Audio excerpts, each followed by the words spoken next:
Hello दोस्तों, नमस्कार। YouTube के SP math by RP channel पर आपका हार्दिक स्वागत है। पिछली वीडियो में हम लोग पाइथागोरियन ट्रिक क्या होता है जान गए। आज हम लोग त्रिभुज की रचना सीखेंगे।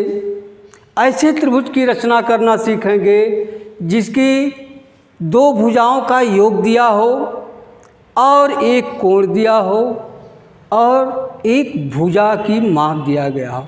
चलिए देखते हैं एक उदाहरण की सहायता से त्रिभुज ए बी सी की रचना करना जिसकी भुजा बी सी 5 सेंटीमीटर, कोण भी 60 अंश तथा सी ए प्लस ए बी बराबर 7.3 सेंटीमीटर है।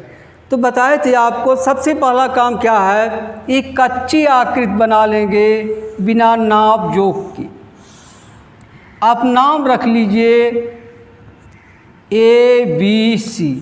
अब जो इसमें दिया है इस चित्र में लिख डालिए। अब देखिए क्या दिया है, बी सी 5 सेंटीमीटर, यह क्या है 5 सेंटीमीटर है और कोण भी 60 अंश है, यह कोण 60 अंश है, ठीक। और दिया है C A plus A B, C A plus A B, इस दोनों की माप दिया है। C A plus A B बराबर कितना है 7.3 सेंटीमीटर। अब तो समस्या हो गई, ये तो आराम से खींच सकते हैं, ये कोण भी बना सकते हैं, लेकिन इन दोनों भुजाओं का योग कैसे निकालेंगे, अब समस्या हो गई। तो इस रचना को करने से पहले एक रचना और कर लीजिए, इसके बाद इसको करते हैं, आराम से समझ में आ जाएगा। देखिए, चलिए लिखिए, किसी रेखा को दो बराबर भागों में बांटना। कैसे बांटते हैं, मान लीजिए यहाँ है बी सी,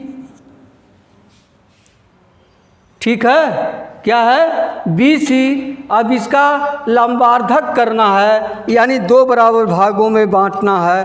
तो कैसे होता है, देखिए लगड़ा प्रकार लीजिए। अब बी को केंद्र मानकर आधे से अधिक दूरी की त्रिज्या से, आधे की अधिक दूरी की त्रिज्या से एक बार ऊपर चाप काटिए, एक बार नीचे चाप काटिए। पुनः उसी त्रिज्या से सी को केंद्र मानकर इस तरह से एक बार ऊपर और एक बार नीचे चाप काट दीजिए, ठीक। अब इन दोनों को मिला दीजिए, इस तरह से मिलाते हुए आगे बढ़ा दीजिए। अब देखिए ध्यान दीजिए, कहीं से अगर यहाँ से इसको लेते हैं, इसको लेते हैं, तो आप नाप कर देखिए ये दोनों भुजाएं सदैव बराबर होंगी। देखिए लंबार्धक है, इस रेखा पर यह लंब है, तो इसके किसी जैसे यहाँ से आप मिला देंगे तो ये भी दोनों आपस में बराबर होंगी। चाहे जहाँ से आप मिला देंगे सब आपस में बराबर होंगी, चाहे नीचे ही क्यों न मिलाया जाए, ये आपस में बराबर होंगी। तो यही क्रिया वहाँ करनी है। या देखिए ध्यान से,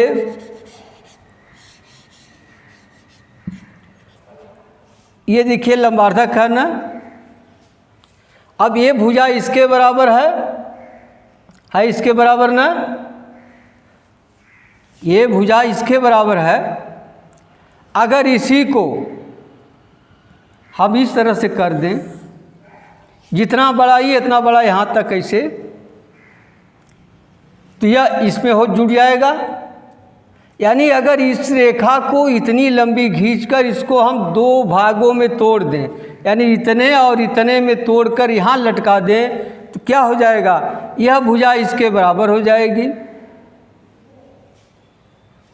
हो जाएगी बराबर ना। तो यही क्रिया यहाँ करनी है। आइए देखते हैं कैसे होगा। तो सबसे पहले क्या काम करेंगे आप, बी सी 5 सेंटीमीटर लंबी रेखा खींचेंगे। कितनी लंबी खींचेंगे, 5 सेंटीमीटर, ठीक। अब बी से 60 अंश का कोण बनाएंगे। अब लगड़ा प्रकार लीजिए, यहाँ से इस तरह से एक चाप काट दीजिए। अब जितने से इसको आप काटे हैं ठीक उतने से जितने से इसको आप इस तरह काटे हैं ना, उतने से यहाँ इस तरह से काट दीजिए, इस तरह से। अब यह कोण कितने का बन गया? 60 अंश का कोण बन गया। 60 अंश का कोण बन गया। अब क्या दिया है? देखिए दोनों रेखाओं को, जैसे अभी बताए, कितना लंबा है? 7.3 सेंटीमीटर। इंची से आप नाप लीजिए, 7.3 सेंटीमीटर नाप कर यहाँ से एक चाप काट दीजिए। ऐसे चाप काट देंगे, कट जाएगा। मान लीजिए यह डी पर काटता है, ठीक है। और चाहे तो इसको आप, इसका नाम कोई इधर यहाँ ई रख दे रहे हैं। अब डी को मिला दीजिए सी से, मिल जाएगा। अब इस सी डी का लंबार्धक खींचिए। सी डी का आप लंबार्धक खींचिए। एक बार यहाँ से ऐसे काटिए, इधर से एक बार यहाँ से ऐसे और ऐसे, ऐसे काट दीजिए। अब ये दोनों रेखाएं, मान लीजिए हाँ इसको ए पर काट रहा है, ए पर, ए को मिला दीजिए सी से। देखिए जो अभी भी बताए, अब देखिए इस रेखा का यह लंबार्धक है, यहाँ से ये दूरी आपस में बराबर होगी, होगी ना बराबर। अब आप पूरा नाप कर खींचे हैं 7.3, इसी में से कुछ पोर्शन टूट कर इधर आ गया, यह धन यह 7.3 हो जाएगा, ठीक है। नहीं आया समझ में? फिर से देख लीजिए। सबसे पहले क्या काम करेंगे? बी सी, कितना लंबी रेखा खींचेंगे? 5 सेंटीमीटर खींच लिए। और यहाँ से 60 अंश का आप कोण बनाती हुई रेखा खींच दीजिए। कितने अंश का? 60 अंश का कोण बनाती हुई रेखा खींच देंगे। अब यहाँ से 7.3 सेंटीमीटर नाप से इस तरह से चाप काट लेंगे। मान लीजिए इसको यह डी पर काट रहा है और यह रेखा आप ई तक बढ़ा दिए हैं।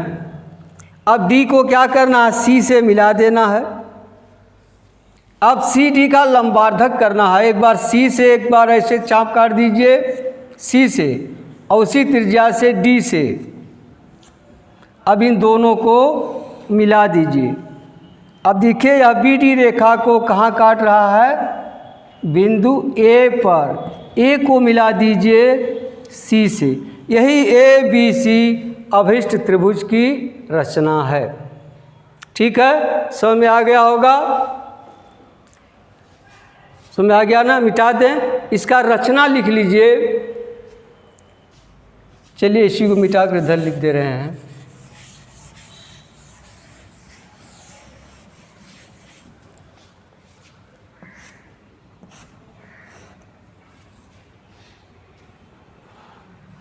चलिए रचना।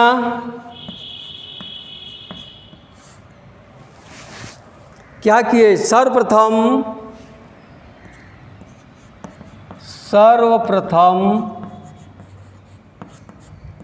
बी सी बराबर 5 सेंटीमीटर लंबी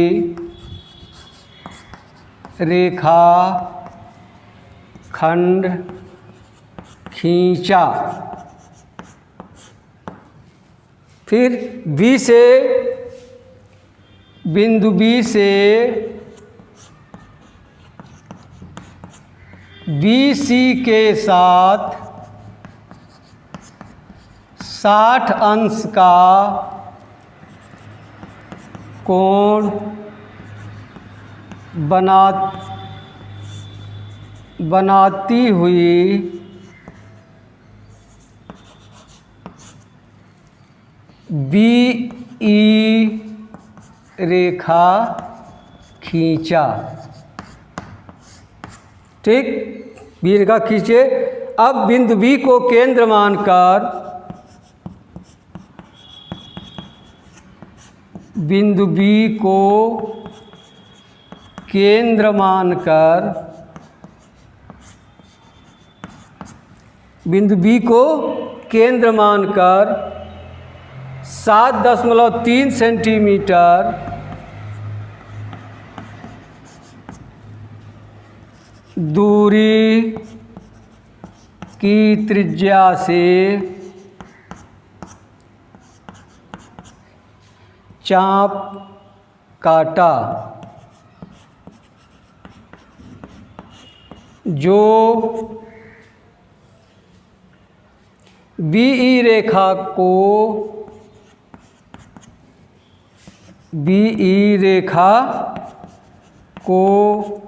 बिंदु D पर काटता है। ठीक, D पर काटता है, ठीक है ना। अब क्या होगा, DC देख ली, दूरी की त्रिज्या से चाप काटा जो BE रेखा को बिंदु D पर काटता है। D को C से मिलाया, D को C से मिलाया, D को C से मिला दिए। अब क्या करना है, DC का लंबार्धक खींचा, DC का लंबार्धक खींचा, जो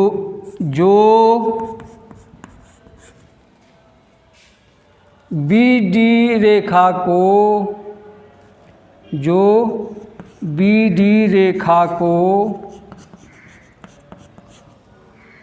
A पर काटता है।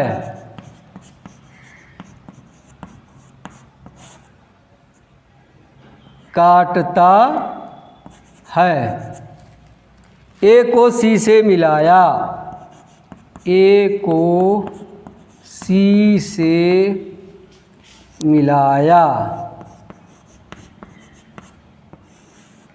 यही त्रिभुज ABC अभिष्ट त्रिभुज की रचना है।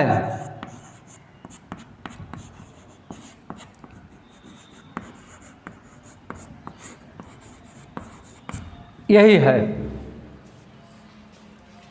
फिर से देख लीजिए, सबसे पहला काम क्या है, BC कितना लंबा रेखा खींचेंगे, 5 सेंटीमीटर, और यहाँ से 60 अंश का कोण बनाएंगे। किस तरह से बनाएंगे, यहाँ से एक चाप ऐसे काट लेंगे, फिर उसी त्रिज्या से यहाँ से एक चाप ऐसे काटेंगे, इसको आगे यहाँ E तक बढ़ा दिया। अब B को केंद्र मानकर 7.3 सेंटीमीटर की त्रिज्या से एक चाप लगा देंगे, जो D पर काटता है। D को C से मिला देंगे, फिर CD का लंबार्धक खींच देंगे, जो BD रेखा के A पर काटता है। A को C से मिलाया, यही अभिष्ट त्रिभुज की रचना है। देख लीजिए, सर्वप्रथम BC बराबर 5 सेंटीमीटर लंबी रेखा खंड खींचा, बिंदु B से BC के साथ 60 अंश का कोण बनाती हुई BE रेखा खींचा। अब बिंदु B को केंद्र मानकर 7.3 सेंटीमीटर दूरी की त्रिज्या से चाप काटा, जो BE रेखा को बिंदु D पर काटता है। D को C से मिलाया, DC का लंबार्धक खींचा, जो BD रेखा को A पर काटता है। A को C से मिलाया, यही त्रिभुज ABC अभिष्ट त्रिभुज की रचना है। अब आपको समझ में आ गया होगा। अब अगली रचना अगली कक्षा में बताई जाएगी। अब मिलते हैं अगली वीडियो में, तब तक के लिए धन्यवाद।